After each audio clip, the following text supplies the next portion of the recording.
Aláròyé máa wí o.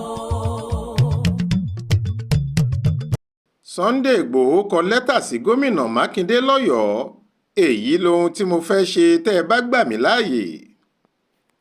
Látàrí bí gbogbo àwọn ọmọ orílẹ̀-èdè yìí ṣe ń gbé nínú inú fu àyàfu báyìí nítorí wàhálà àwọn ajínigbé, ajìjàǹgbara ilẹ̀ Yorùbá ní olóyè Sunday Adéyẹmọ ti kọ lẹ́tà sí gómìnà ìpínlẹ̀ Ọ̀yọ́ ẹnjiníà Ṣèyí Mákindé pé kó fún òun láǹfààní láti máa ṣọ́ àwọn iléèwé ìjọba tó wà nípìnlẹ̀ náà. Èyí kò ṣẹ̀yìn bí àwọn agbébọn ṣe ya wọ ìjọba ìbílẹ̀ Oríire nípìnlẹ̀ Ọ̀yọ́ lọ́jọ́ 15 oṣù karùn-ún ọdún yìí tí wọ́n sì jí àwọn akẹ́kọ̀ọ́ 39 àti olùkọ́ 7, bẹ́ẹ̀ níjọba kò tí ì rí wọn gbà sílẹ̀ báyìí. Sunday Adéyẹmọ, ẹni tí gbogbo èèyàn mọ̀ sí Sunday Ìgbòho tó sì jẹ́ olùdásílẹ̀ Ìró Ẹkùn Private Security Limited, sọ nínú lẹ́tà tó fi ránṣẹ́ sí Mákindé àti kọmíṣánná fún ètò ẹ̀kọ́ nípìnlẹ̀ náà pé òun ti ṣetán láti ṣiṣẹ́ papọ̀ pẹ̀lú ìjọba láti pèsè ààbò káàkiri àwọn iléèwé ìjọba. Lẹ́tà ọ̀hún tó ní déètì ọjọ́ 9 oṣù kẹfà ọdún yìí ni Ìgbòho fi ń béèrè lọ́wọ́ ìjọba ìpínlẹ̀ Ọ̀yọ́ pé kí wọ́n fún òun ní àkọsílẹ̀ iye àwọn iléèwé ìjọba tí wọ́n ní àti agbègbè tí ọ̀kọ̀ọ̀kan wọn wà.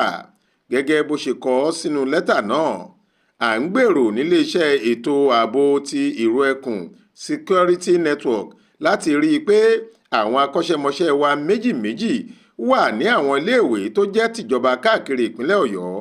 Ojúṣe wọn ni láti pèsè ààbò lágbègbè iléèwé tí wọ́n bá wà, láti dáàbò bo àwọn ọ̀nà tó wọlé sínú iléèwé, láti ṣiṣẹ́ papọ̀ pẹ̀lú àwọn ọ̀gá iléèwé àtàwọn fìjìláńtì àdúgbò láti dènà àwọn kọ̀lọ̀rọ̀ sí ọ̀dá tó lè fẹ́ wọlé.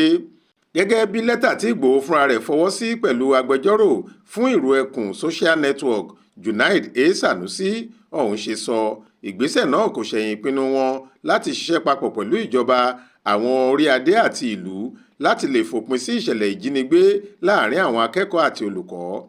Ó sọ síwájú pé bákan náà là ń gba ìjọba ìpínlẹ̀ Ọ̀yọ́ níyànjú láti mọ fẹ́ǹsì yí àwọn iléèwé ìjọba ká láti lè mú kó rọrùn fún àwọn ọmọ iléeṣẹ́ Ìró Ẹkùn tí wọn yóò wà níbẹ̀ láti ṣọ́.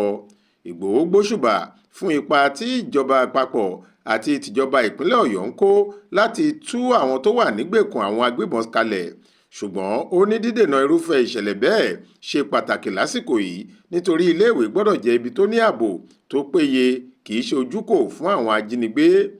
Kò sí ààbò rárá, bí kò ṣe sí ìgbésẹ̀ kankan láti dènà wàhálà ojoojúmọ́ yìí ń fi ẹ̀mí àwọn akẹ́kọ̀ọ́ àti olùkọ́ sínú ewu ńlá. Tí a bá ní kí a ṣe àkọsílẹ̀ iye àwọn iléèwé ìjọba àti ibi tí wọ́n wà, ó máa rọrùn fún wa láti dáàbò bò wọ́n. Ìró Ẹkùn Security Network tún fi àsìkò yìí ṣèlérí láti ṣiṣẹ́ papọ̀ pẹ̀lú ìjọba, àjọ SUBEB, àjọ TESCOM, àwọn alákòóso iléèwé àti àwọn lámẹ̀tọ́ àdúgbò láti ṣètò ààbò tó péye ní àwọn iléèwé ìjọba tí a ní nípìnlẹ̀ Ọ̀yọ́. Florence Babasola ló ṣàkójọ ìròyìn yìí fún Aláròyé. Faith Adébọ́lá ló kà á sétí ìgbọ́ yín.